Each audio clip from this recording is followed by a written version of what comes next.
Hmm. Okay, a quote from Carl Panzram, a 1920s serial killer. I believe the only way to reform people is to kill them. This is called inventing the prey. They're coming, the pitchfork peasants with guns. They'll destroy every dream that they cannot devise. And with them, the dreamers, the poets, the singers of moons and of suns. And as they come, they'll lust for more, the owners of peasants with guns. They'll need a replacement for those they cleanse for to keep up the killing fun. Although rape is a joy, selective's the rule. They'll invent baby killers with lies. They'll invent and abolish new scapegoats in turn, the pitchfork peasants with guns, after destroying each verse that they cannot take in, that they would not devise.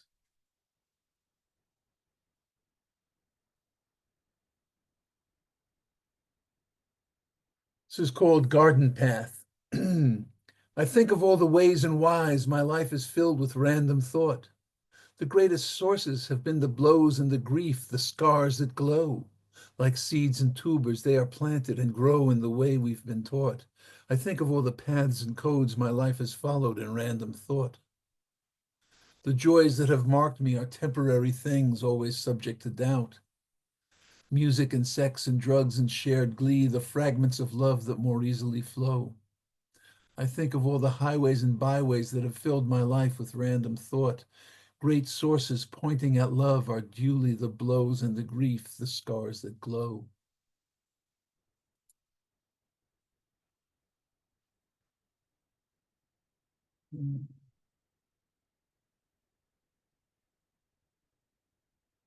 A quote from Schopenhauer.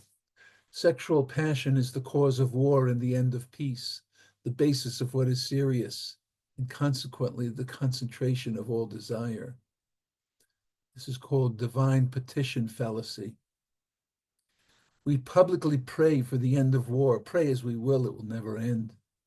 It's in our seed, child of hunger and sex. Our race is not mature. Our public lives fuel misery, fuel rage, claim virtue, and only pretend that our prayers are for wars to end. Pray as we will, it will never end. We follow our madmen, our liars, and do not wish to offend. And the courage of truthfulness is routinely punished, routinely abjured. We seem to pray that war will end. Pray as we will, it will never end. It's in our seed, child of hunger and sex. Our race may never mature.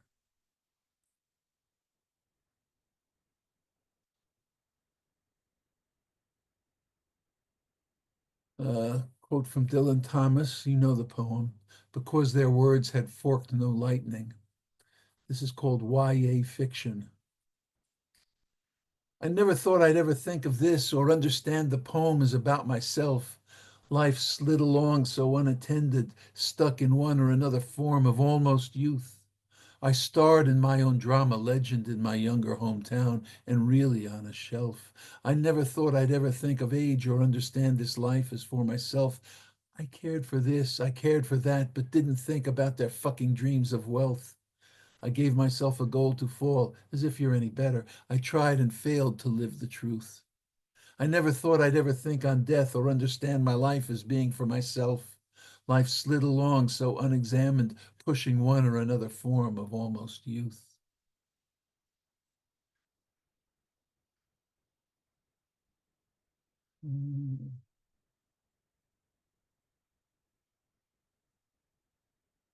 A quote from Joan Didion, were faith and grief the same thing? This is called Eleanor. I didn't cry until after I got back home. The emptiness that felt like a prelude to fear, condensing into tears, a precipitate of sobs. Stages of mourning are lived, not arranged. I was in that basement bedroom when you went, half storage room for looming boxes, heard the movement up above, your friend who left her family at home to sit by you and see you off. Your last words to me were, isn't this ridiculous? Mom and dad already gone. Did they meet you? Those stories were years gone by old. But I felt terror when I sensed you in the room. Is that why you didn't appear? I would have said goodbye. I would have then known it would be but a short farewell. Your son-in-law had not yet burnt the sage to drive off the ghost which could, he said, be good or evil. Your ghost? Should we have taken the chance? The empty feeling was a thing, an object carried like a fragile egg, preparing the hatching of fear. Fear of what? Into my everyday world and routine. Fear is not terror. Fear awaits. Terror attacks. When will I see them again? When will the world then be again normal? Do we all cry, oh God, at those shredding moments? Those many great deaths of mine now feel like a world, now feel like a world has been drowned in a void, like a wobbling top. Where will we fall? What faith in what reality will be enough? I only fear death the same as I fear disappointment.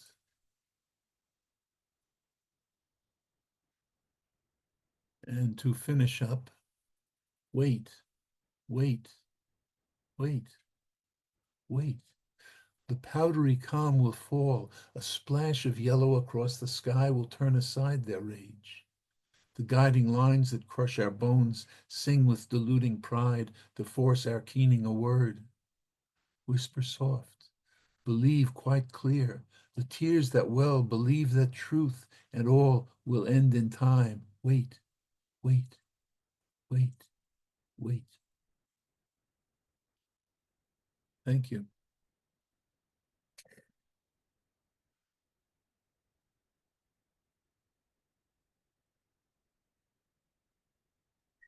Thank you so much, Bill.